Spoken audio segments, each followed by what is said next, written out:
warahmatullahi wabarakatuh. Halo teman-teman semuanya, kembali lagi dengan saya Naftalina. Di kesempatan kali ini, saya akan membahas tentang salah satu mata kuliah di PPG, yaitu CT atau Computational Thinking, khususnya pada topik 3, yaitu aksi nyata. Ya, aksi nyata topik 3.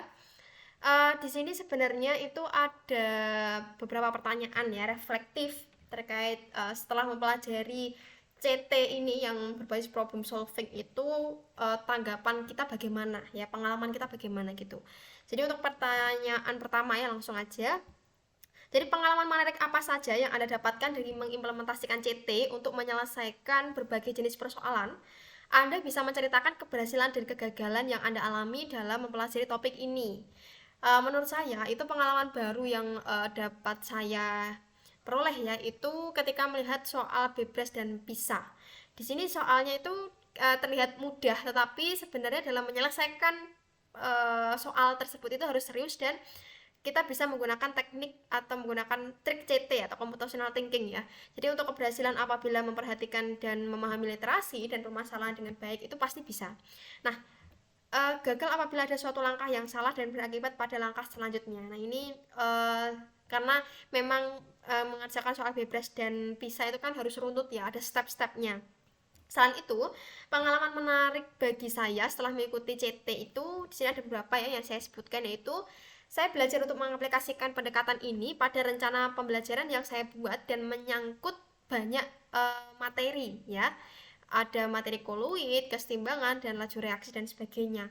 Kemudian pembelajaran yang saya buat itu pada poin sebelumnya ya, itu secara keseluruhan itu menggunakan model PBL atau problem based learning, sehingga mampu membiasakan saya agar bisa menanamkan keterampilan berpikir tingkat tinggi ke siswa.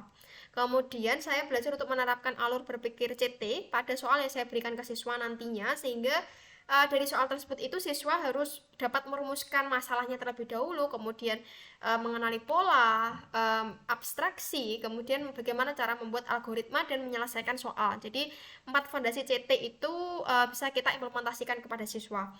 Kemudian, apakah terjadi perubahan cara berpikir yang Anda alami setelah mempelajari topik CT dalam problem solving?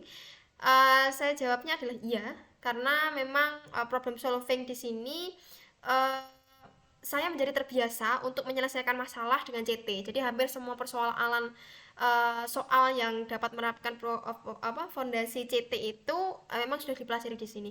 Kemudian selain itu perubahan cara berpikir saya mengenai bagaimana kita menantinya menjadi seorang guru ya. Tidak hanya memberikan suatu materi, tapi di sini juga bisa memberikan istilahnya siswa bagaimana cara berpikir tidak hanya kontekstual, tapi mampu menyelesaikan masalah dengan kritis ya gitu.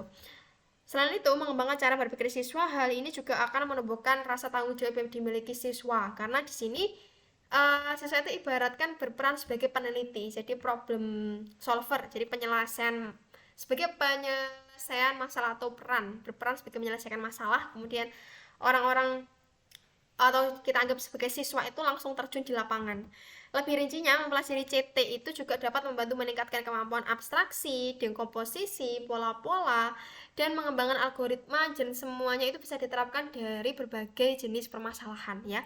Nah, dalam hal ini perubahan cara berpikir itu menjadi lebih terstruktur, kemudian sistematis, analitis, dan banyak manfaat sebenarnya yang kita pelajari setelah memahami CT ini ya.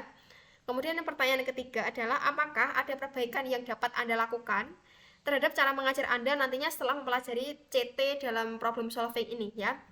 Jadi saya jawabnya adalah iya. Saya bisa mengajarkan berpikir CT ini kepada siswa agar dapat menyelesaikan masalah dengan tepat dan efisien. Setelah menjadi guru profesional nantinya, itu harapannya saya dapat melakukan pembelajaran yang bermakna kepada siswa, kemudian jadi bukan hanya kontekstual ya di sini, dapat meningkatkan berpikir kritis siswa. Pembelajaran itu haruslah berbasis pada permasalahan yang nyata di lingkungan kayak gitu. Jadi kalau kimia itu bisa disangkutkan dengan beberapa fenomena yang ada di alam atau di sekitar siswa. Peserta didik lah nantinya yang harus berperan sebagai seorang ilmuwan yang berpikir secara terstruktur dan sistematis dalam menyelesaikan masalah. Kayak gitu ya. Itu beberapa pertanyaan untuk aksi nyata ya di topik 3, yaitu ada beberapa pertanyaan reflektif.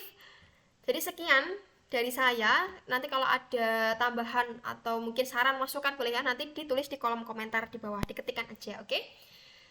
Oke, sekian video dari saya. Semoga bermanfaat dan semoga membantu teman-teman seperjuangan PPG. Oke, jangan lupa like, comment, and subscribe. Jadi ditunggu video berikutnya. Oke, terima kasih. Wassalamualaikum warahmatullahi wabarakatuh.